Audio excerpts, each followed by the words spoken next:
Bonjour à tous. Que le Seigneur soit béni par la gloire de Yahushua Mashiach.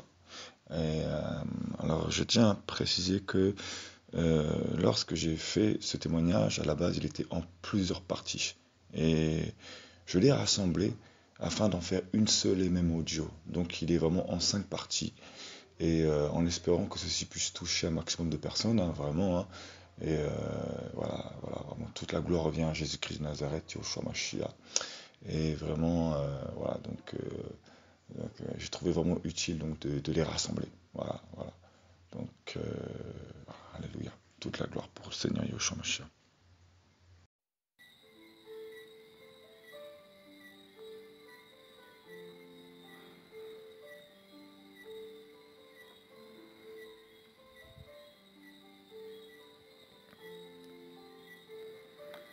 Quand j'étais enfant, j'étais timide et réservé. Je ressentais en moi une certaine foi. J'étais quelqu'un de droit et n'aimais pas faire le mal. On peut dire que je ressentais que je n'étais pas comme tout le monde. Je n'aimais pas la fraude. J'avais la crainte de faire du mal. Mon frère et ma sœur étaient comme connectés. Mais moi, j'étais vraiment comme à part. J'habitais dans une toute petite ville. Mais à l'école, on aimait beaucoup me titiller parce que j'étais quelqu'un de colérique.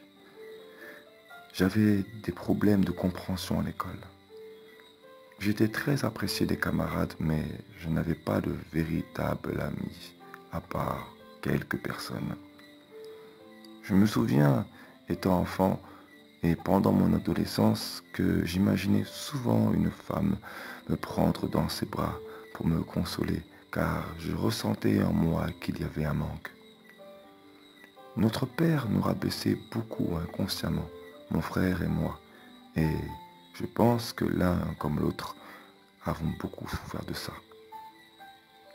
Je n'arrivais pas à être conscient de ma propre valeur et je négligeais beaucoup tout le potentiel que j'avais. Je choisissais tout selon la vie des gens, car, pour être honnête, je n'avais pas de personnalité. Je mettais du temps avant de comprendre les choses. Ce qui est bizarre, c'est que c'était comme si les gens moqueurs étaient attirés vers moi pour me tourner autour et me faire du mal. Par contre, j'écrivais beaucoup d'histoires de films et j'avais une excellente mémoire. Nous vivions dans un appartement dans lequel il y avait eu un meurtre. Une femme qui, un soir, était devenue folle et avait assassiné sa plus jeune fille qui tentait de fuir de l'appartement avec ses sœurs.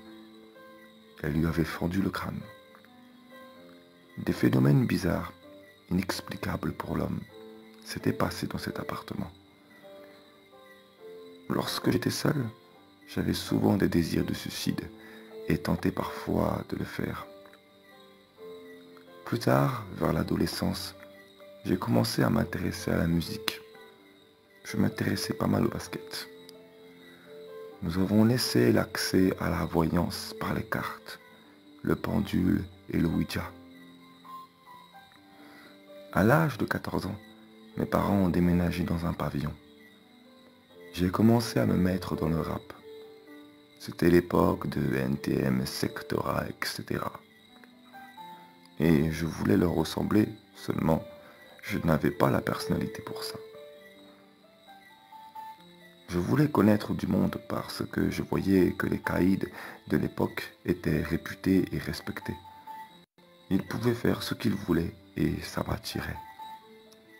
Je voulais être comme eux. Et des personnes le ressentaient, donc ils voulaient me donner des conseils. Ils m'acceptaient tel que j'étais, mais je n'arrivais pas à leur ressembler. Je serrais la main à la plupart des lascars du collège, mais je n'étais pas comme eux. J'avais une bonne tête et j'étais grand, donc je pouvais inspirer la crainte, mais mon cœur n'était pas comme ça. J'avais une grande crainte d'enfreindre les lois. J'ai commencé à faire la racaille, le rebelle dans ma classe de 4e, mais ça ne m'allait pas. J'ai commencé à délaisser de nombreuses choses en classe de 3e et j'étais très attaché à la masturbation. J'étais malpropre, sale sous quelques sous-vêtements, et j'étais le bouc émissaire de ma classe de troisième, alors que je voulais faire la racaille dehors. J'avais un profond manque d'affection, et la convoitise de la rébellion me poussait à rejeter qui j'étais vraiment. J'avais un esprit de rejet qui me poussait à nier qui j'étais vraiment parce que je manquais d'affection. C'est un esprit générationnel parce que le mensonge s'était initié dans notre famille depuis l'enfance. À ce jour, je vis aux Antilles. Mais à l'époque, en banlieue parisienne, avec un visage comme le mien, je me suis réellement cru adopté et je me suis posé la question si je n'étais pas maghrébin. J'étais vraiment perdu. Aucune fille ne voulait de moi. Je ne savais pas vraiment m'habiller. Je voulais plaire aux autres. En fait, je ne m'aimais pas. Je voulais ressembler à ce que les gens aimaient. Je voulais être aimé. Je connaissais du monde, mais je n'avais pas véritablement d'amis. Lorsqu'un événement venait pour moi, il suffisait que j'en parle à quelqu'un pour que ce soit annulé. Mon frère et ma sœur avaient des amis, mais moi, je n'en avais pas vraiment. Je suis sorti du collège sans diplôme. Je voulais faire du rap. J'avais 15 ans. J'étais très influencé par les films de cité et ça m'inspirait. Mais je ne le vivais pas et ça se ressentait. Après nous être fait virer d'un établissement pour faire de l'apprentissage, mon frère et moi avons erré durant 1 an. Nos parents nous avaient payé des cours par correspondance, mais en vain. Nous ne prenions pas cela au sérieux. On s'était même attiré des petites embrouilles pour des choses vaines. En 2000, nous sommes entrés dans un CFA vente. J'ai alors fréquenté plusieurs crews. Je voulais jouer le voyou parce que le CFA se trouvait dans l'Oise et que personne ne nous connaissait. Je jouais sur le fait que le Val d'Oise était réputé pour être un département sensible. Je tentais de faire du graffiti sur feuilles et des tags. C'est en 2001 que j'ai fréquenté 2 gars qui vivaient dans ma ville et intégré leur crew. C'est alors que j'ai commencé à fumer le cannabis et boire l'alcool. Ils voulaient que je leur ressemble. Ce que je comprends à ce jour, c'est que ce n'est pas de leur faute. À cause du plan de Yahushua qui était sur ma vie, l'ennemi influençait ces personnes. De plus, alors que Yahushua avait sa main sur ma vie, je voulais absolument la réputation et toutes ces choses parce que c'était agréable à mes yeux. J'ai donc commencé à vraiment traîner au bas des quartiers. Quand j'avais 17 ans, et j'ai vraiment commencé à écouter ce que l'on appelle le rap en nos grandes crues. Durant tout ce temps, Elohim m'avait préservé. J'ai fini mon école d'apprentissage où j'ai loupé mon examen et j'ai voulu travailler sans perdre de temps. Alors j'ai pris ce qui passait sous la main et j'ai enchaîné. J'ai commencé à prendre conscience de nombreuses choses et mes textes étaient beaucoup plus conscients, carrés et cette fois-ci inspirés des faits de ma vie. C'est comme si, durant 20 ans, je n'étais conscient de rien, comme si j'étais stupide. Mais là, je me sentais fort parce que mon groupe de rap faisait partie d'un grand collectif regroupant des jeunes qui pratiquaient aussi autre chose que du rap. C'est dans ces temps que j'ai connu mes gardes à vue, mes soirées et sorties sur Paris. Là, j'ai commencé à apprendre le vice, à tenter de voler une voiture. Je n'ai plus eu crainte de frauder. En 2003, à cause d'une fille que j'ai rencontrée entre-temps sur un site internet parce que j'étais trop timide avec les filles. Je cherchais une fille sérieuse mais pas de Paris. Dans ma ville, j'étais connu à cause du rap et respecté. J'avais fait mes preuves et prouvé que je n'avais plus peur de me battre. Elohim a permis que je fasse la rencontre d'une jeune africaine. En fait, quelques semaines avant, j'avais préparé un plan pour assassiner quelqu'un situé dans les Vosges. Mais Elohim, dans sa grâce, n'a pas permis que cela arrive.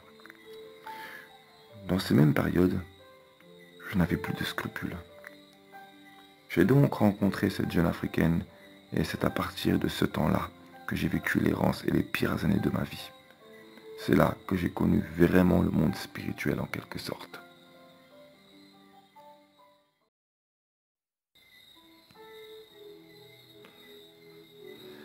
Donc voici la suite du témoignage. Gloire à Yahushua.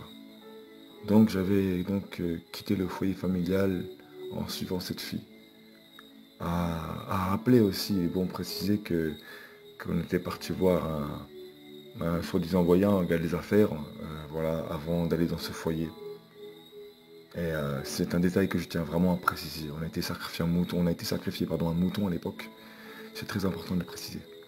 Voilà, je ne connaissais pas moi les choses spirituelles. Et c'est à partir de ce moment-là que j'ai commencé à connaître. Gloire à Yahushua. J'ai donc été dans une structure sociale, Sonakotra, à Sanoa, par l'intermédiaire du 115, donc service pour les sans-abri, où il y avait des prostituées, des drogués, des anciens prisonniers ou gens de la DAS. Ma fiancée, elle, a commencé par la DEF de Pontoise. Et puis pour des soucis, avec certaines personnes, elle a dû être transférée dans un foyer LJT à Saint-Gratien. Voilà, des petits soucis. Bon. Nous étions parfois dans l'ivresse. Nous passions le catéchisme et menions une vie de débauche.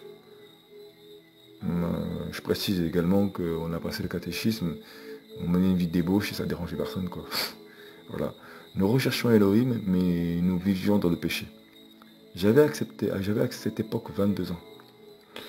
Puis après 6 mois sans évolution, on m'a fait intégrer un foyer de réinsertion, donc appelé foyer CHRS, Centre d'hébergement et de réinsertion sociale, dans lequel j'avais des horaires pour rentrer. Je n'avais pas le droit de garder les clés de ma chambre.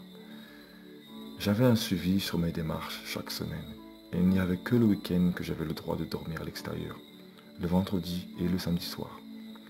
Je ne fréquentais pas trop les gens par prudence, mais j'étais discret et apprécié dans ce foyer. Je priais environ chaque soir, et une nuit, j'ai vu le Seigneur Yahushua dans un songe. Il nous tenait, moi et ma fiancée de l'époque, par la main. Il y avait une forte lumière blanche devant nous, et il marchait avec nous vers cette lumière. J'écrivais énormément, c'était pour moi un exutoire, un moyen de m'exprimer, de m'évader. Je vivais sur Saint-Olomone, dans le Val d'Oise. J'étais comme infantilisé. Pas mal d'hommes draguaient ma fiancée sous mes yeux et elle aimait ça, tandis que moi, je ne disais rien. En fait, je ne voulais pas que l'on se fasse remarquer pour des histoires dans son foyer car nous étions réputés. Nous étions déjà réputés, nous étions toujours ensemble et les gens savaient que j'étais fidèle.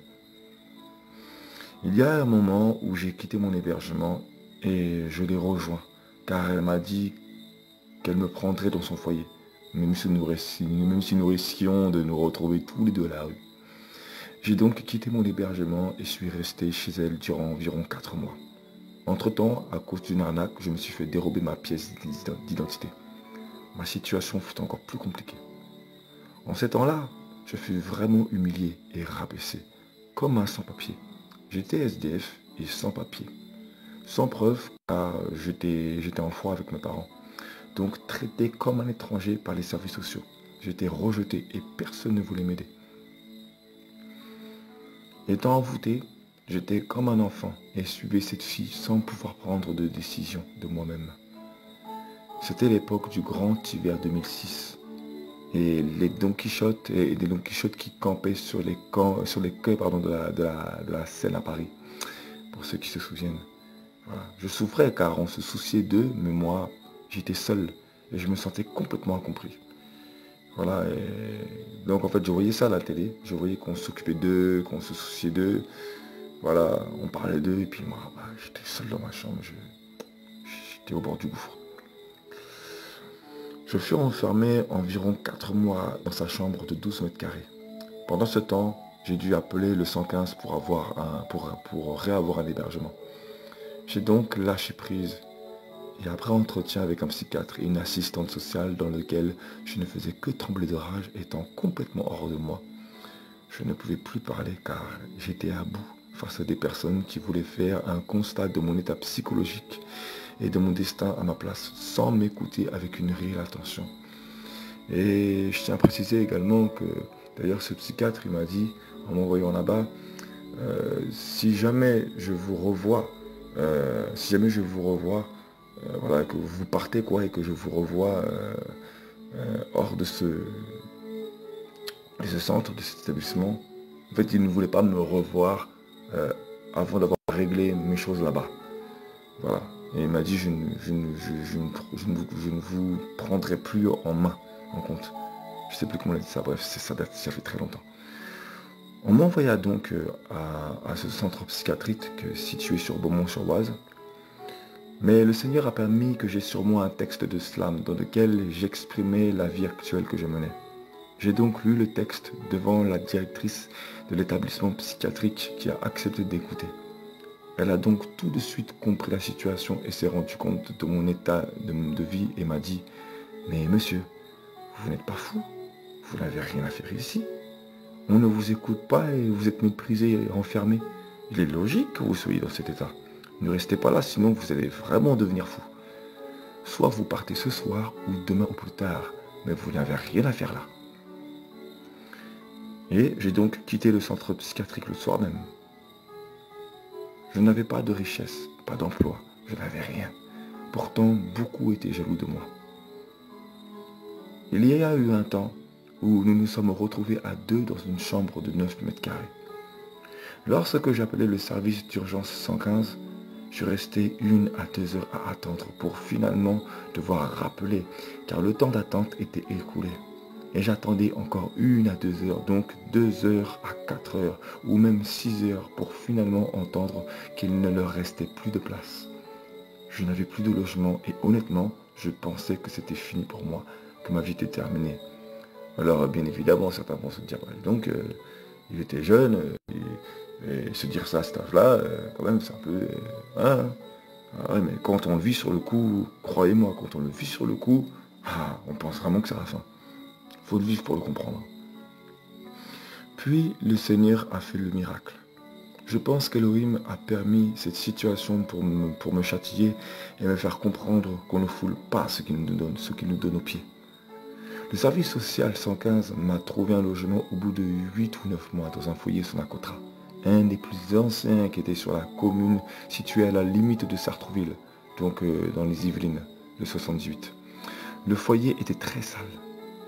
Le 14 février 2007, le service 115 m'a trouvé ce foyer qui était au bord de la rénovation. Les murs étaient très fins.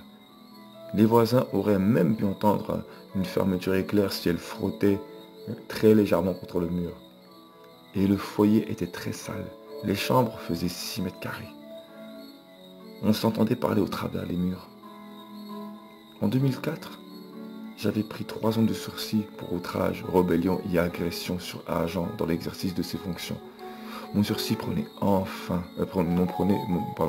fin et j'étais libre enfin. Je précise ceci parce qu'en fait, durant toutes ces années-là, j'étais quelqu'un de colérique de base. Et j'étais vraiment quelqu'un de colérique. Et le Seigneur m'a vraiment permis de mettre en moi une certaine maîtrise. Mais j'étais quelqu'un de vraiment colérique, qui pouvait agir sous la pulsion.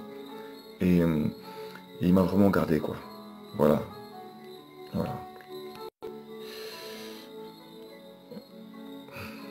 Donc, en 2007, lorsque j'ai eu ce foyer, j'ai pu refaire absolument tous mes papiers et respirer à nouveau. Tout le monde se plaignait de ce foyer, mais moi, je venais de vivre l'enfer. Je venais de traverser une étape dans laquelle j'ai même cru que j'allais perdre ma vie et que mon temps sur terre était fini. Donc, je me contentais de ce foyer malgré son état dégradé. Je recroisais là-bas certains visages que j'avais déjà connus dans le foyer de Saint-Ouen, le centre d'hébergement et de réinsertion sociale. À cause de mon comportement et ma réinsertion très rapide, j'étais très bien vu. Il fallait faire une lettre de motivation toutes les 2 semaines pour faire une demande de renouvellement au foyer et que nous conservions notre hébergement. J'aimais beaucoup l'écriture, donc cela ne me dérangeait pas.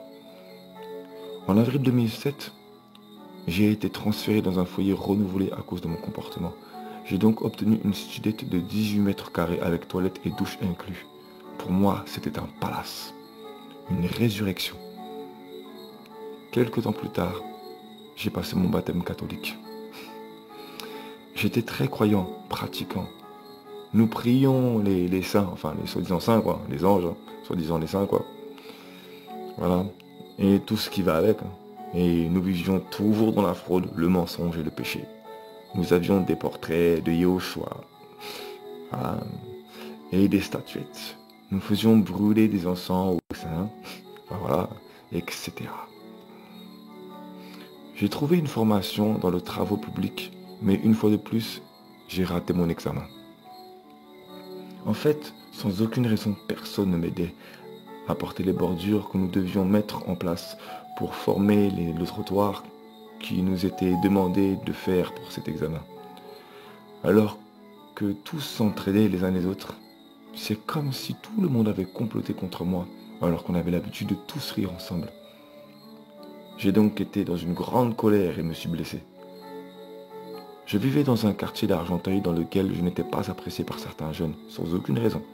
En fait, je n'aboutissais jamais dans mes projets, quels qu'ils soient. À cause d'une histoire vaine liée à la jalousie dans le foyer, tout le monde s'était lié contre moi et m'a fait des menaces. Je vivais dans un quartier d'Argenteuil dans lequel je n'étais pas du tout apprécié par les jeunes, par certains jeunes, et sans raison, vraiment. Les services sociaux de mon foyer ont dû me transférer. Je suis donc retourné dans une chambre de 9 mètres carrés dans un foyer situé à la limite de Franconville. Entre-temps, j'ai repris une formation dans les travaux publics. C'était un contrat de professionnalisation sur 12 mois. Et cela pouvait enfin nous permettre de construire une vie de couple stable. Je travaillais dur. Parfois, je dormais 4 heures. Mais je faisais le nécessaire pour me réveiller et me lever. Cette fois, nous vivions ensemble dans un hôtel, ma fiancée et moi, et les services sociaux nous recherchaient un studio dans un foyer pour jeunes travailleurs. Elle prenait des médicaments. Moi, je me réconciliais avec mes parents et quelques temps plus tard, je me suis fait un lumbago en soulevant une bordure dans une mauvaise position. Orgueilleux, je me suis plaint dans mon travail, et même de mon patron d'ailleurs, et j'ai quitté mon emploi. Nous avons donc perdu notre logement et j'ai dû tout reprendre à zéro. N'ayant plus de solution, je suis retourné chez mes parents et me suis réconcilié avec eux. J'ai alors croisé un grand de mon quartier, dans ma ville, qui m'a parlé de Yahushua et m'a invité chez lui avec sa femme. C'était un prophète. Nous les avons vus plusieurs fois. Ils ont commencé à prier pour moi et j'ai reçu ma délivrance. Ma vie commençait à être plus claire. Mais ma fiancée n'acceptait pas de se repentir car elle me trompait dans le secret. Et le prophète qui fut par la suite mon premier pasteur l'avait vu par l'esprit d'Elohim. Je me suis fait manipuler et il a encore suivi pendant près de 3 ans. En fait, j'étais très envoûté. Quelques mois plus tard, j'ai trouvé mon CDI dans la sécurité alors que je me préparais pour la demande en mariage et qu'elle m'avait dit oui, je me préparais. Puis, du jour au lendemain, sans que je comprenne, elle m'a dit « Je te quitte, je veux vivre ma vie. Je suis jeune et je veux vivre ma vie. » Et j'ai perdu le goût de vivre. Je ne dormais plus. Je carburais sans cesse au café. J'ai cru que j'allais mourir. Elohim m'a donné de la force. Quelques temps plus tard, j'ai entrepris un projet et me suis relevé. Je me suis servi de mon don pour le dessin, pour me consacrer au graffiti. En 2010, j'ai alors commencé à mettre en place ma propre marque de vêtements hip-hop en proposant aux artistes de porte de Clignancourt de faire un t-shirt avec ma propre marque. Mais j'étais devenu alcoolique et un accro à la drogue douce. J'étais seul et complètement parano, colérique pour peu de choses. Seul mon travail me faisait tenir debout, car pour moi, ma famille était contre mon couple, même si je vivais chez eux, chez mes parents. J'ai croisé un copain d'enfance qui m'a aidé à remettre les pieds sur terre. Il connaissait énormément de choses sur les plans de la franc-maçonnerie, et il m'a énormément informé. Il m'a parlé sur des contacts extraterrestres appelés Anunnaki, qu'avait le gouvernement américain. Je tiens à préciser que les extraterrestres, c'est de l'imaginaire. Enfin, c'est parce que ce n'est pas ce que nombreux pensent. J'étais donc très au courant des plans du nouvel ordre mondial, des violeurs et de la pédocriminalité qui circulent au sein du gouvernement, ainsi que de la puce qui maintenant est mise en place. Il m'en a parlé il y a environ 10 ans.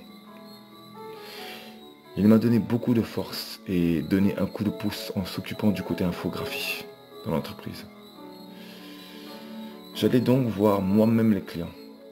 Le Seigneur était vraiment avec moi car il avait mis en moi un charisme. Je savais très bien vendre mon produit et mes clients qui pour la plupart étaient des mecs de cité, certains bandits, reconnus dans le milieu du rap underground, avaient confiance en moi et m'encourageaient. Une fois, un des gars a voulu nous embobiner, mais Elohim m'a donné l'assurance pour lui remonter les bretelles. Depuis ce jour, alors que nous étions trois, qu'importe d'où venaient les gars, c'était mon entreprise et personne n'allait me voler ou me manipuler. Et le Seigneur m'a donné la force de retourner à son propre stand aux côtés des gars de son quartier, alors que je l'avais embrouillé quelques jours avant. Depuis, il me respectait davantage. C'était un temps où j'avais tellement traversé de tempêtes et de géants que je n'avais plus peur de grand-chose.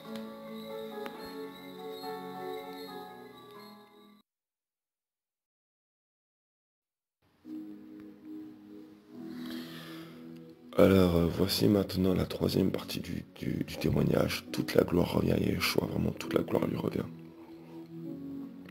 Voilà. Donc, en fait, j'avais comme projet d'être dans le monde pour ramener cette fiancée de l'époque à Elohim. Je suis donc resté dans les ténèbres pour la ramener. Le souci est que je n'étais moi-même pas encore dans la lumière. J'étais très souvent avec elle. En fait, elle m'avait quitté parce qu'elle était retournée chez quelqu'un avec lequel elle m'avait déjà trompé auparavant. Elle me reprochait que je ne pouvais pas la ramener chez mes parents car ils ne voulaient pas la voir. On se voyait et elle venait accompagnée de son compagnon avec lequel elle m'avait trompé. Elle faisait un double jeu alors que je priais pour que le Seigneur bénisse leur relation. C'est alors que, voyant la sorcellerie partout, parce que j'étais devenu parano, et pris par le ras-le-bol, sachant que ma famille avait des ancêtres dans la sorcellerie, je me suis dit que j'avais logiquement moi aussi reçu cet héritage. C'est alors que je suis allé voir un ami de mon quartier pour me venger et je lui ai demandé de m'initier à la magie pour me défendre. Super les amis. J'ai voulu mettre en pratique la magie blanche, mais cet ami m'a dit qu'il connaissait plutôt les sorts pour faire couler le sang. Sympa.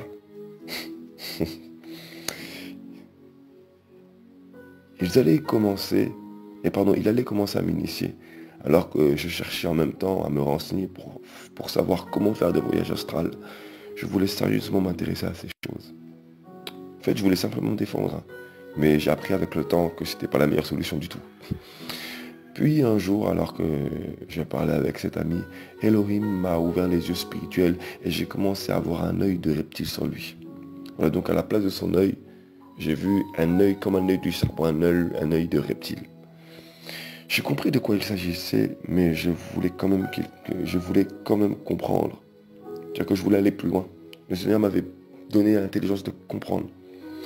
Mais là, j'ai commencé à voir des choses que tout homme ne peut pas voir. Gloire à Yeshua, vraiment. J'avais déjà vu pas mal de choses, mais là, c'était plus fréquent. Je pense qu'Elohim voulait vraiment que je comprenne dans quel monde j'étais. Mes parents avaient hébergé mon ami avec lequel j'avais commencé mon projet de vêtements. Nous étions à la recherche d'un appartement en colocation. Un jour, alors que j'étais sous la douche, j'ai subitement reçu comme un énorme coup de massue sur la tête. Honnêtement, sur le coup, j'ai cru que j'allais perdre la vie, tellement la douleur fut intense. Mon hurlement a dû être si fort. La douleur est indescriptible. J'ai eu à peine le temps de déverrouiller la porte de la salle de bain par réflexe et de l'ouvrir, je crois, Mon père a eu le temps ensuite de me porter secours, c'est tout. Quelques jours plus tard, avec mon ami, nous étions sur Arcueil, donc une ville située donc, dans le 94, dans le Val-de-Marne, en banlieue parisienne, pour visiter un appartement. Je parlais avec une fille qui me plaisait car j'étais célibataire, mais j'espérais me restabiliser. Je finis l'échange avec cette fille et continue ma route avec mon ami quand tout à coup, en pleine rue, j'ai encore reçu plusieurs coups semblables à des coups de massue. Je me suis retrouvé au sol tellement la douleur était intense. J'ai été pris par les urgences. Pour être honnête, je pense que cet ami était mandaté par Satan pour me tuer. C'est ma pensée. Je vivais des situations très anormales chez mes parents et des circonstances étaient bizarres. Il y avait des documents qui se parlaient d'ailleurs depuis des années, se volatilisaient comme des fiches de paye ou contrats de travail ou des photos et que je ne retrouvais pas. Lorsque je demandais à mes parents s'ils avaient vu ces documents quelque part, ils disaient qu'ils ne savaient pas et qu'ils n'y avaient pas touché. Mon père allait même nous dire que nous n'avions qu'à bien ranger nos affaires alors que je les avais rangées bien dans un dossier classé. Entre parenthèses, il y a un détail plutôt important que je n'ai pas précisé. Je précise que c'est vraiment pas pour jeter la pierre. Voilà. Ma mère était quelqu'un de très sanguine. Elle était très nerveuse rapidement. Lorsque nous étions petits jusqu'à adolescents, lorsque nous faisions nos devoirs après l'école, j'avais peur de faire mes devoirs avec ma mère car elle nous giflait très vite et elle ne blaguait pas du tout. Du coup, je ne comprenais rien. Toute la fatigue qu'elle avait subie par sa journée de travail la rendait plus nerveuse avec nous. J'avais peur d'elle. Parfois, j'avais peur de demander quelque chose à mes parents. Je ne connais pas vraiment les caresses d'une mère ou l'amour véritable d'un père. Je tiens vraiment à préciser que ce n'est pas pour jeter la pierre, c'est juste que quand les parents ont manqué d'amour, d'affection, et logiquement, ça se répercute sur les enfants. Et c'est pas de leur faute. Il y a un temps au collège, j'avais même peur de faire signer mes notes ou mon bulletin à mes parents, tellement j'avais peur de leur réaction. En fait, je n'étais pas vraiment un enfant battu. Pas vraiment malgré les coups que je me suis reçus, mais je l'étais assez pour être traumatisé, voilà.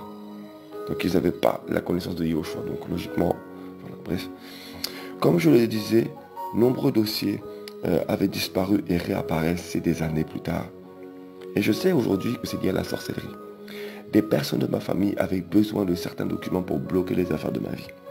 Des clés USB qui m'appartenaient disparaissaient de ma chambre et je les retrouvais quelques mois plus tard par terre dans le sous-sol de chez mes parents. Et mes parents me répondaient comme si je les accusais. Il n'y a pas de voleur ici, c'est toi qui as perdu tes affaires. C'est toi qui as perdu tes affaires, pardon. Sinon, tu n'as qu'à partir. Si je me souviens bien les mots, en tout cas, c'était bien ça. Alors que je voulais seulement comprendre ce qui se passait. Un jour, alors que je parlais à mon père, il m'a parlé, finissant sa phrase en m'appelant mec. Mais j'ai compris que quelque chose clochait dans sa façon de m'appeler comme ça. C'était une provocation de le monde spirituel. Je n'étais pas converti, mais je ressentais ces choses. En fait, parfois avant même votre conversion, parfois le Seigneur va permettre que vos oreilles spirituelles quand même soient ouvertes. Il va vous faire cette grâce. Vous ne serez même pas encore converti, mais à cause de l'appel que vous avez reçu, le Seigneur va vous faire grâce de comprendre ces choses. Voilà. Gloire à Yahushua. Pour en revenir à ce que je disais, nous recherchions un logement, mais vu que rien ne se débloquait et qu'il ne faisait que fumer, donc le vieil ami avec qui je travaillais pour l'entreprise qu'on était en train de fonder, entre parenthèses, donc il a signifié la cocaïne sous mes yeux et me l'a proposé dans ma chambre aussi. Et donc il jouait à la console à longueur de temps dans ma chambre sans bouger. Et cela agace mes parents. Et je me suis mis à m'occuper de rechercher le logement pour mon ami, puisqu'il était incapable de bouger. Parfois même pendant mon sommeil, il désactivait le réveil de mon portable. Car un jour, alors que je me suis réveillé en retard, je l'ai regardé Alors qu'il avait les yeux fermés, il m'a balancé un sourire comme s'il était satisfait de son acte. Je devais donc supporter les soucis de mon ami pour son logement, ainsi que ces tas de mensonges, des affaires de notre société que nous prenions le temps de monter. Je devais supporter ma relation avec mon ex-fiancé, entre parenthèses, malgré tout le mal qu'elle m'avait fait, qui, entre-temps, s'était trouvé un foyer sur Montreuil dans le 93, et faire en sorte de garder mon emploi, malgré mes addictions d'alcool et de drogue, alors qu'ils étaient sur le point de me licencier.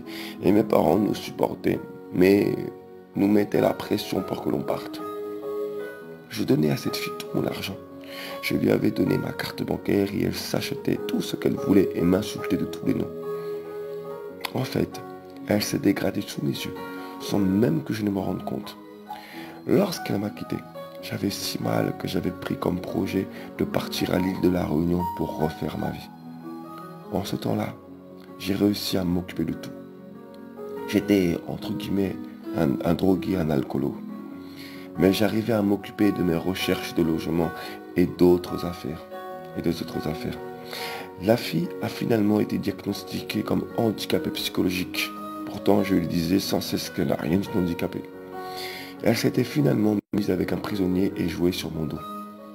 Elohim me délivrait à petit feu, mais je ne comprenais rien car mon entourage était sans cesse néfaste.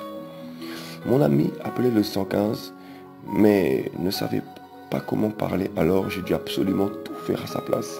Et il a eu son logement très vite parce qu'Elohim voulait l'amener à lui. Ils l'ont placé dans un foyer de nuit sur Cergy dans le 95. Et j'ai enfin pu m'occuper de moi. Le service téléphonique 115 me connaissait très bien suite à mes antécédents et j'avais un bon témoignage auprès d'eux. Je ne les avais pas appelés depuis 3 ans. Je leur avais donc expliqué ma situation et leur avais demandé un foyer pour jeunes travailleurs car à cette époque, je n'avais pas encore été licencié et j'avais un réel besoin de me restaurer. J'étais à bout. Entre-temps, je suis allé voir l'assistante sociale de Fos, donc la ville où j'ai grandi dans le 95, pour lui parler de ma situation et qu'elle m'aide à trouver un logement. Mais elle m'a dit, monsieur, je ne peux rien faire pour vous, nous n'avons pas de logement. Un jour, le 115 me dit qu'ils ont une place pour moi dans un foyer jeune travailleur, mais il fallait que j'aille voir l'assistante sociale de ma commune et qu'elle les contacte pour qu'ils débloquent le logement pour moi. Je suis donc allé la voir pour lui transmettre ce que le 115 m'a dit de lui dire. Mais malgré cela, elle ne voulait pas appeler le 115 disant « Monsieur, ça ne sert à rien que j'appelle, car il n'y a pas de logement. » Je lui ai dit « Mais madame, c'est eux qui m'ont dit d'aller vers vous, parce qu'ils ont un logement pour moi, et qu'il faut que vous les appeliez pour qu'ils me débloquent le logement. » Mais elle insistait en me disant que même si elle appelait, il n'y aurait pas de logement, et qu'elle ne pourrait rien faire pour moi, donc ça ne servait à rien. J'étais tellement à bout de nerfs que je hurlais dans son bureau. J'ai pris mon portable et je l'ai jeté contre le mur de toute ma force possible. J'étais donc à bout. J'étais à bout tellement et hors de moi que je ne m'étais même pas rendu compte que par peur que j'avais failli, car j'avais failli jeter une chaise pour la casser. Elle avait appelé le 115 et ils avaient donc entendu mes hurlements. C'était donc rendu compte donc de l'urgence de mon cas. Le jour même, j'ai visité ma chambre. Un jour plus tard, j'étais dans le foyer. Je me suis senti renouvelé. Seulement, voilà, les filles se sentaient attirées vers moi. Je précise, par rapport à l'assistante sociale, ce qu'elle a fait. Il y a des personnes parfois, à cause de l'appel qu'ils ont reçu, c'est une chose que j'ai eu à la pensée pendant que je témoignais, pendant que je parlais, gloire à Yoshua. Il y a des personnes parfois, ils vont faire des recherches, voilà, et on va leur dire qu'il n'y a pas de moyens, il n'y a pas de possibilité. Et parfois, en fait, il y a des personnes dans le milieu social, ce sont des satanistes ou des sorciers. Parfois inconscients, mais parfois ils travaillent pour l'ennemi. Et ils veulent vous bloquer. Voilà. Et parfois, c'est eux-mêmes qui bloquent votre situation. Ce sont des gens qui sont là pour bloquer vos situations. Et parfois, le Seigneur va permettre des situations pour débloquer vos vies. Je ne dis pas ne vous laissez pas faire, je n'incite pas à la révolte. Mais c'est juste pour information. Vraiment, demeurez dans la prière et ne vous découragez pas. Voilà. C'est un détail que je tiens à préciser. Alors que j'étais... Euh, donc voilà, je ne faisais rien, j'étais même réservé et parfois j'étais intimidé face à certaines filles et je voulais revenir à Elohim. Je commençais à diminuer la drogue et l'alcool, doucement, mais le Seigneur m'avait montré en songe que le directeur du foyer n'était pas clair. Alors que j'étais aimé dans le foyer par nombreux jeunes et que j'allais mieux, le directeur m'a soupçonné d'être trop dans l'alcool à cause des gens que je fréquentais. Un jeune a voulu m'embrouiller à cause d'une fille qu'il aimait, mais Elohim m'avait montré les choses spirituelles. Le directeur de ce foyer m'a transféré dans le foyer similaire à celui situé dans un quartier à l'autre bout de la ville de Pontoise où j'habitais. C'est alors que je suis retombé dans l'alcool et encore plus bas dans la drogue, car je me sentais très seul. J'ai alors trouvé le studio d'enregistrement en bas de chez moi, de la maison de quartier. Je payais 10 € l'année et j'enregistrais presque tous les jours. Je voulais rattraper tout le temps que j'avais perdu. Depuis 12 ans que je chantais, personne ne m'avait vraiment donné l'occasion d'enregistrer. Je pense que c'est aussi Elohim, le Seigneur, qui voulait me protéger. Les gens avançaient, mais ils ne voulaient pas me voir avancer. En ce temps, j'allais si mal. Je traînais à la gare de Pontoise. J'errais avec Lascar. J'avais une mauvaise vie. Je touchais des acidiques et avec cet argent, je m'enivrais. J'aurais pu faire tant de choses avec, mais je dépensais mon argent en alcool, drogue et matériel pour faire mon propre studio d'enregistrement et faire mes clips moi-même. Je prenais le RER tard pour parcourir le RERD jusqu'au terminus de la ligne C ou A. Mais j'avais toujours mon projet de marque, alors Elohim m'a ouvert une porte. J'ai alors trouvé une formation de 3 mois comme correcteur des industries graphiques et j'ai eu tous les logiciels légalement au prix étudiant. Alors que le logiciel, le pack était vraiment très cher, hein, environ 5 000 € pour information. Quand je suis rentré dans le foyer et que j'ai annoncé ça au directeur, il m'a aussitôt répondu: pourquoi dépenser autant alors que ça ne va pas te servir? Seulement, dès que je rentrais de formation, pour rentrer chez moi, je m'enivrais d'alcool et fumais ma drogue. Malgré tout, j'ai reçu ma formation et accompli tous les logos pour tous les clients qui m'attendaient depuis près d'1 an. Parmi eux étaient Trion La Galère ainsi que Tivoni. Voilà, des chanteurs de rap et de dancehall. Le directeur de foyer faisait également de la sorcellerie. Le Seigneur me l'a révélé. Je n'étais même pas encore converti, gloire à Yahushua, vraiment. Parmi les jeunes du foyer, il y a 2 jeunes que je connaissais et qui sortaient tout juste de prison. À la fin, j'ai lâché prise pour ce projet par épuisement car j'étais seul et je n'arrivais plus à tout gérer. De plus, le directeur de mon foyer ne faisait que mépriser mon potentiel. Il virait les jeunes du foyer, surtout les prisonniers et ceux du service 115 comme moi. Comme ça lui chantait et abusait de son pouvoir. Quelques années plus tard, il s'est fait licencier pour avoir volé de l'argent dans la caisse du foyer. Mais malgré cela, dans ce foyer, j'étais libre. Je faisais ce que je voulais. Et je pouvais dormir autre part si je le voulais, sans qu'on me demande des comptes.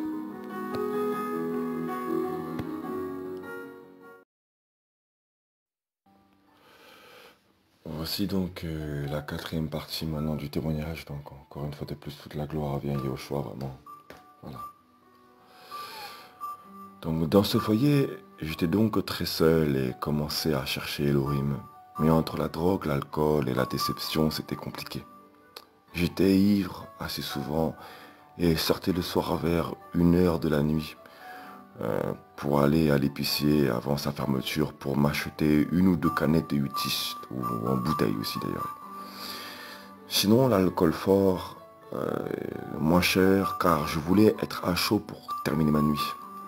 Lorsque j'ai croisé un des 2 détenus qui sortait de prison, il s'appelait Mahon, mais on l'appelait Baba.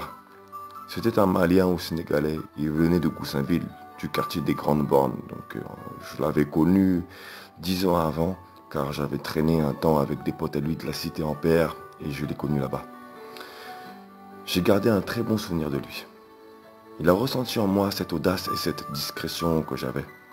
En fait, je savais qui j'étais car des années avant, en 2004, j'avais failli braquer un McDonald's. Mais une fois de plus, l'Élohim d'Israël m'a fait grâce.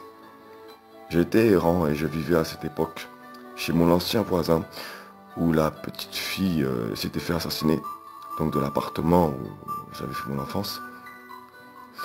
Nous avions en cette période perdu un bon pote de quartier qui s'était suicidé et nous avions pratiqué le Ouija pour communiquer avec notre pote. Grande erreur. J'ai alors revu son cousin qui sortait tout juste de prison pour meurtre et ma situation me semblait très basse. J'avais fui de chez mes parents par ras-le-bol. J'ai donc parlé du projet de braquage avec le cousin de mon ami et je voulais trouver des revolvers. Honnêtement, je n'avais plus de scrupules et j'étais déterminé. J'avais compris par certaines personnes qu'il valait mieux être 2 ou 3 au plus qu'être un plus grand nombre mais avec des personnes incertaines. Pour en revenir à l'époque de ce foyer et de ce détenu que je fréquentais, il ressentait en moi ce dont il avait sûrement besoin, alors il m'a proposé de faire un trafic avec lui. Il voulait faire des faux tickets restaurants et je ne sais plus quoi, bref, c'était vieux, vraiment. Mais je lui ai dit non, j'arrête avec les bêtises. Il venait tous les vendredis me voir avant de rentrer chez lui car il était en conditionnel. Il avait la main sur le cœur et il m'aimait beaucoup parce que je me faisais discret le plus possible. Mais je ne baissais pas les yeux en fait devant lui, alors que tout le monde le craignait. Il ne traînait qu'avec moi et son co-détenu qui était sorti en même temps que lui et qui était de mon quartier. Il s'appelait Anis et était marocain, son co-détenu bien sûr. En fait, c'est lorsque certaines personnes ont vu que je connaissais ces 2 personnes qui sortaient de prison qu'ils ont commencé à me prendre au sérieux. Avant, Baba ne faisait que des allers-retours en prison. Il était prêt à me défendre. Mais je voulais me débrouiller seul. Pour moi, l'essentiel, c'était qu'il soit libre. Presque tous les soirs, avant de dormir, je remerciais Elohim au moins 30 secondes. Une petite prière. Un jour, alors que j'étais dans mon lit, Satan est venu insuffler dans une pensée en me disant « Tu vois, Elohim t'a lâché. » Mais j'ai eu le réflexe et la grâce de lui répondre « Non, Elohim ne peut pas m'avoir lâché, c'est moi qui l'ai lâché. » Puis Satan m'a laissé. Alors, je tiens vraiment à préciser que c'est pas par moi-même que j'ai pu répondre ça. C'est vraiment parce que le Seigneur avait déjà sa main sur ma vie. Je l'ai compris par le temps. Je parlais déjà un peu créole réunionnais et j'étais très respecté pour ma musique. Mais j'attirais beaucoup de jaloux alors que je ne faisais rien. Parfois, des femmes en couple dans le secret venaient à moi, mais je les repoussais, car je me mettais à la place de leur homme. Une fois de plus, je précise vraiment que tout est vraiment la grâce du Seigneur. Rien n'a été de moi-même, vraiment. Des fois, des femmes soi-disant chrétiennes élevées dans l'évangile sont aussi venues à moi, mais elles n'étaient pas avec Elohim. J'avais accompagné une d'elles à l'époque dans un culte, et pendant la louange, j'ai fondu en larmes car j'aimais la louange et je ne comprenais pas. Et cette fille m'a dit « Fabien, ça va ?» Car je pleurais. En vérité, j'étais touché par la puissance de la louange. À plusieurs reprises, des filles m'ont fait dormir dans le même lit qu'elles, mais je les respectais et je ne les touchais pas. Elles me provoquaient parce que leur physique était très attirant, et elles le savaient, mais je ne tombais pas.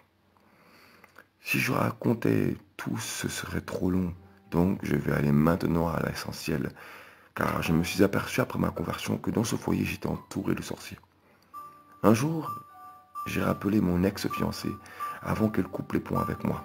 Et j'ai finalement parlé avec son compagnon. Et moi, il était en prison, quoi, pendant qu'il me parlait.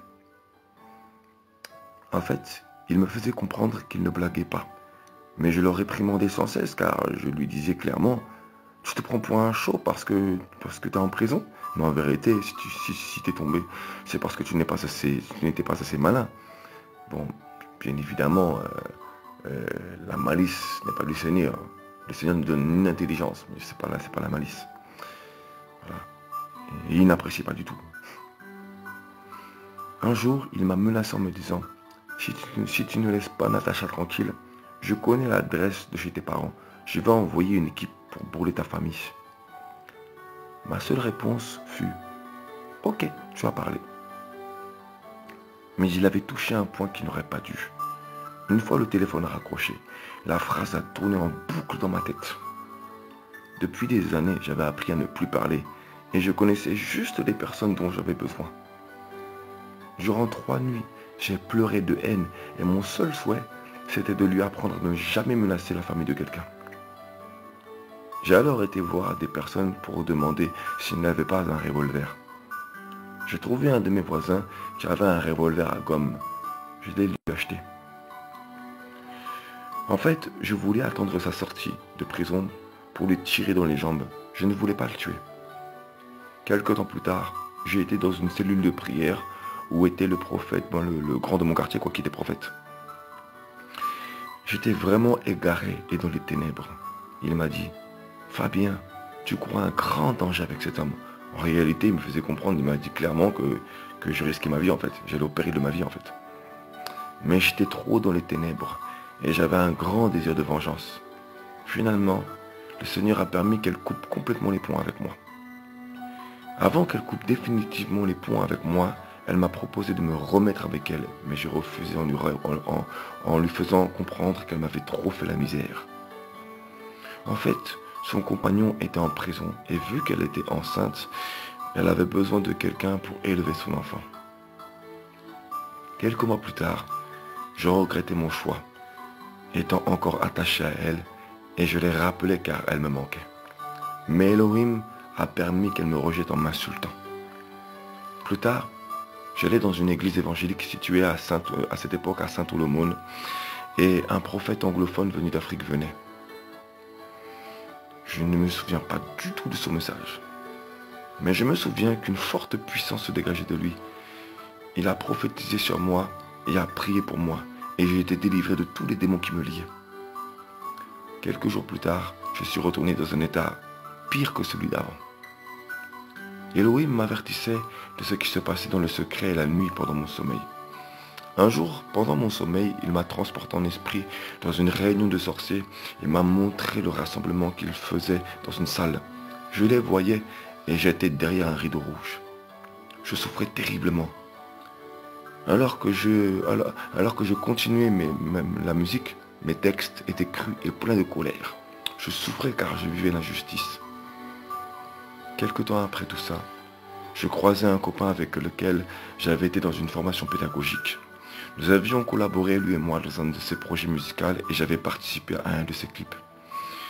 Il a voulu me mettre en avant à cause de mon physique et m'utiliser à cause du charisme que je dégageais pour séduire les filles. C'était en 2011. J'étais très chant reggae dancehall. Le Seigneur avait mis en moi cette grâce de ne pas vouloir me mettre avec n'importe quelle fille. Je l'aidais beaucoup dans son travail quand il s'agissait de faire des clips dans une cité, puis j'ai raisonné. En fait, inconsciemment, j'étais aussi jaloux des gens car j'avais vécu trop d'injustice, mais je ne faisais pas de mal par jalousie. Je me mettais dans mon coin. De nombreuses personnes qui jouaient les caïds dans le foyer me jugeaient, me négligeaient, car je les laissais agir. C'est lorsqu'ils se rendaient compte que je ne voulais rien prouver et qu'ils voyaient des circonstances qu'ils se calmaient et finissaient par me respecter, car j'avais appris à rester dans mon coin. Aujourd'hui, je comprends que tout ça était lié à mon appel.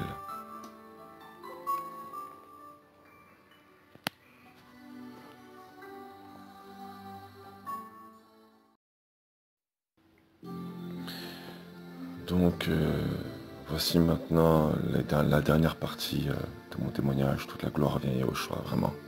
Voilà. J'allais tout doucement au Seigneur, mais j'avais du mal à quitter la drogue. Dans le studio de la maison de quartier que je fréquentais, il y avait un jeune avec lequel j'avais fait connaissance. Un jour, il me proposa d'aller avec lui dans une radio située dans le 19e arrondissement de Paris. Voilà. Cette radio s'appelait RFP, donc Radio Française Paris Pluriel. Je suis allé une fois là-bas et je fis connaissance de XV Blacara. Voilà. Il était régisseur là-bas et notamment rappeur aussi. Donc il avait joué dans un film voilà, d'un rappeur français que je saluais sur Porte de Clignancourt, nommé Alpha 520. Enfin, c'était pas son film, mais il était l'acteur principal. Nous allions là-bas avec une grosse bouteille de whisky et de la drogue. J'ai croisé quelques entre guillemets grosses têtes là-bas qui avaient des projets, etc. Et un rappeur connu avec qui j'ai gardé contact à l'époque, qui avait son émission hip-hop sur une chaîne TNT, et il me donnait des conseils. Voilà, il s'appelait Parano Refray. Il faisait partie du groupe Tout Simplement Noir. Voilà, bref, c'est une guillemets. Je commençais à avoir des contacts et j'allais en radio tous les mardis soirs pour faire des freestyles sur l'antenne. C'était lui aussi un jeune qui avait fait de la prison, un Sénégalais. Il s'appelait Mohamed, mais son nom d'artiste était Ice Scott. Lorsque j'ai dit à mes parents que je passais chaque semaine dans une radio, ils ont réellement commencé à croire en moi et m'ont encouragé car j'étais enfin proche d'eux, entre guillemets, percé. Mais le Seigneur en a décidé autrement. Un jour, je suis retourné dans cette assemblée sur Saint-Ouen-le-Mône où j'avais vu ce prophète car il faisait aussi des œuvres de charité. Je parle de l'assemblée, le prophète lui était missionnaire. Voilà.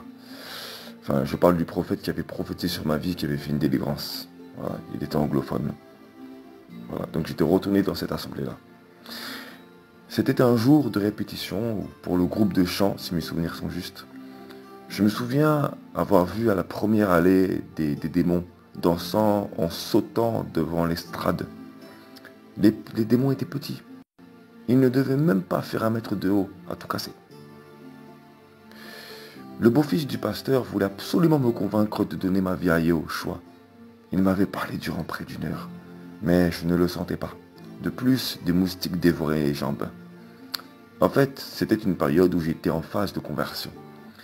Un jeune de mon foyer me suivait beaucoup car il était métis comme moi, mais il s'appelait Sébastien. Il faisait du rap, etc. Voilà. Je fumais avec lui, enfin bref. Un jour, dans les débuts de mon entrée dans ce foyer, il s'était allié avec un pote quoi, lui pour me voler mon téléphone portable. Mais je suis resté si calme qu'ils ont pris peur et m'ont rendu mon téléphone portable. Voilà. Ce jeune, voyant que je fréquentais certains rappeurs connus du milieu, s'est rapproché de moi et je l'ai fait participer à un projet dans lequel on m'avait invité.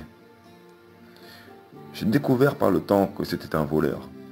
En fait, Baba m'aimait beaucoup parce qu'il savait que beaucoup étaient hypocrites avec moi et me faisaient de la méchanceté, mais que c'était si bas que je laissais. Je déversais tout dans mes textes et il reconnaissait entre guillemets la rue et le vécu dans mes chansons. Il voyait que j'étais sincère et que je laissais les gens faire. Un jour, le jeune Sébastien a voulu voler un logiciel dans ma chambre. Il s'est rendu compte que je l'avais vu, mais j'ai fait comme si je n'avais rien vu et il était gêné. En fait, dans mes débuts dans ce foyer, il avait déjà pénétré dans ma chambre et volé un ordinateur portable. Le directeur du foyer n'avait jamais cherché qui avait volé l'ordinateur. Pourtant, quelques temps plus tard, le même vol s'est fait, mais chez une fille. Là, le directeur a fait fouiller toutes les chambres des résidents 115 et anciens détenus. Cela m'a vraiment offensé car j'ai vu à quel point le directeur me traitait comme un moins que rien. Baba a cru que je le soupçonnais et m'a dit « C'est pas moi qui ai volé ton ordi. Moi, je suis pas du tout ces... Bon, voilà, qui sont hypocrites. Je sais comment les gens sont avec toi, mais tu es le seul que je fréquente vraiment dans le foyer. C'est pour ça que je passe te voir tout le temps le vendredi. Les autres, je m'en... Voilà. Donc, je lui ai clairement dit, je sais que ce n'est pas toi. Je ne t'avais même pas soupçonné car je sais que tu n'as pas besoin. J'ai vu ce que tu ramènes parfois et que tu n'as pas besoin de me voler. Un jour, j'ai donc parlé à Sébastien et lui ai fait comprendre que je suis au courant des choses qu'il a faites. Il a donc voulu me provoquer parce qu'il me voyait tout le temps calme. Je l'ai donc fixé droit dans les yeux et lui ai parlé calmement en lui faisant comprendre que j'étais prêt pour le voir à l'extérieur du foyer. Et il s'est refroidi. Il avait compris que je ne riais plus. On ne se fréquentait plus. Il y avait notamment un jeune haïtien que j'appréciais beaucoup appelé Roland. Il avait d'ailleurs un appel de Yahushua sur sa vie. Il sortait lui aussi de prison. Il était également en conditionnel. Et même il était même vers le 115. Étant sorti de conditionnel, Il avait été amené vers une assistante sociale normalement, et on l'avait amené vers le 115, je crois, je sais plus. Bref, ça date.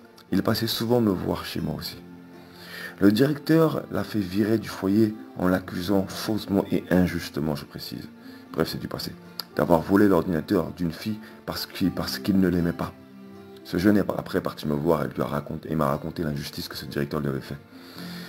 Un jour, alors que Baba faisait son dernier jour de conditionnel pour rentrer définitivement chez ses parents et être enfin libre après ces 7 mois. En fait, il y avait une salle de sport au dernier étage du foyer. Je n'y allais jamais parce que trop de gens m'avaient causé des problèmes inutilement et ils y étaient souvent, donc je restais chez moi seul. Et Baba me dit, Fabien, viens, on va à la salle de sport en haut. Je ne voulais pas. Alors il m'a dit, tu sais quoi, on va en haut. Et celui qui l'embrouille, je lui, ça. Alors, je lui ai tout de suite répondu. Tu ne vas rien du tout faire. Demain, tu es libre. T'as pas fait 7 mois pour rien. Demain, tu es libre. Je l'aimais beaucoup. Finalement, nous sommes montés à la salle de sport et tout s'est bien passé. Il a terminé sa conditionnelle et est rentré chez lui. D'ailleurs, le Seigneur m'a permis de le recroiser pendant mon temps où j'étais déjà converti et il avait déjà construit. Merci Seigneur, sois loué. Quelque temps plus tard, j'ai trouvé un travail comme agent de sécurité. J'allais petit à petit à l'église, mais ça restait rare. Puis un jour, j'étais vraiment épuisé d'être seul, enivré, drogué, sans cesse en colère et dans d'autres péchés. J'étais à genoux chez moi et je pleurais d'épuisement. J'avais un jeune dans mon quartier qui était mort assassiné depuis 2 ans. Je ne m'en étais toujours pas remis. Il était toujours en deuil car je l'aimais beaucoup. J'avais été trop trahi, jugé, rejeté, humilié, etc. Et j'ai demandé au Seigneur d'agir. J'avais un CDI, mais je n'étais toujours pas en paix. Je suis allé voir un gars de mon foyer qui allait dans une assemblée très proche du foyer, à 10 minutes à pied. Donc j'habitais au foyer de Marcouville sur Pontoise. Lorsque le soir, le prophète de mon quartier, de mon ancien quartier où j'avais grandi à Fosse, sur les Fosses, où j'avais grandi, donc il s'appelait André, m'envoie un message sur mon portable me disant « Demain, viens dans la joie du Seigneur ». Alors qu'il ne savait même pas que je voulais aller à l'église. Ce jour précis, car on s'appelait que très rarement en fait. Voilà. Donc, j'ai compris que c'était Elohim qui m'interpellait par lui. Je suis allé dans son église et petit à petit, j'étais restauré. Mais je n'étais pas entier avec Yahushua, car je n'avais pas reçu la délivrance. Je fumais et je buvais encore. Alors, je tiens à préciser, bien évidemment aussi parce que tout ce que je partage là, je l'ai écrit il y a 2 ans, ce témoignage-là, et c'est maintenant que je le partage. Et c'est pas dans une assemblée qu'on reçoit la délivrance. Cependant, le Seigneur de nos cœurs, et il permet ces choses-là. Voilà. Alors un jour, j'avais dit à un ancien de l'église que je reviendrais à l'église d'ici 2 ou 3 semaines au plus tard, car je ressentais en moi qu'il fallait que j'y aille. J'étais au travail et j'entendis clairement le Seigneur me dire « Si tu ne retournes pas au plus vite à l'église, je te ferme la porte de ma grâce. » Voilà, c'est vraiment là que je précise que pour mon cas, il fallait que je reparte à l'église. Mais c'est pas tout le monde. Voilà, on va à l'église pour être restauré. Voilà, mais ça ne doit pas être une secte. Voilà, c'est parce que moi, je devais vraiment recevoir des délivrances. C'était chaud bouillant. Voilà. Je suis retourné le dimanche, même à l'église, et j'ai été délivré des addictions liées à l'alcool et à la drogue. C'est alors que j'ai réellement été converti et vraiment changé. Mon entourage ne me reconnaissait plus du tout. Ma métamorphose a été vraiment radicale.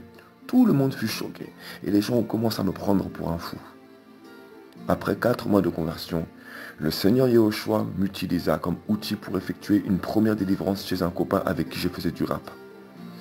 Au bout de 6 mois, le Seigneur Yahushua m'a encore utilisé pour guérir d'un cancer à un copain, qui était en phase finale presque, qui m'avait permis d'évangéliser, car il m'utilisait énormément pour prêcher dans les RER. Il m'utilisa pour me lever et prêcher dans les lieux publics, donc RER, bus, métro, quai de gare, etc. Et j'ai reçu tout seul dans le studio où je vivais le parler en langue. Voilà, toute la gloire revient à Yahushua, absolument toute la gloire lui revient, tout.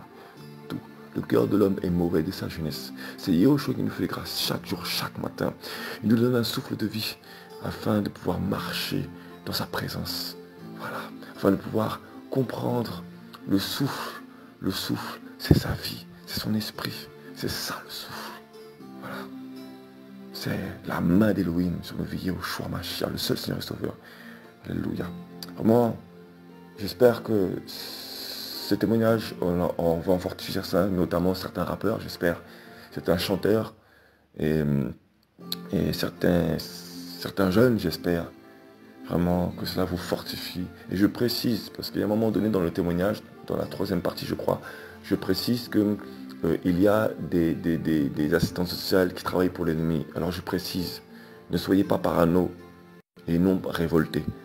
Parce qu'il y a aussi des enfants du Seigneur, des serviteurs et servantes très discrets dans la simplicité, qui sont aussi au service du Seigneur aussi. Et dans chaque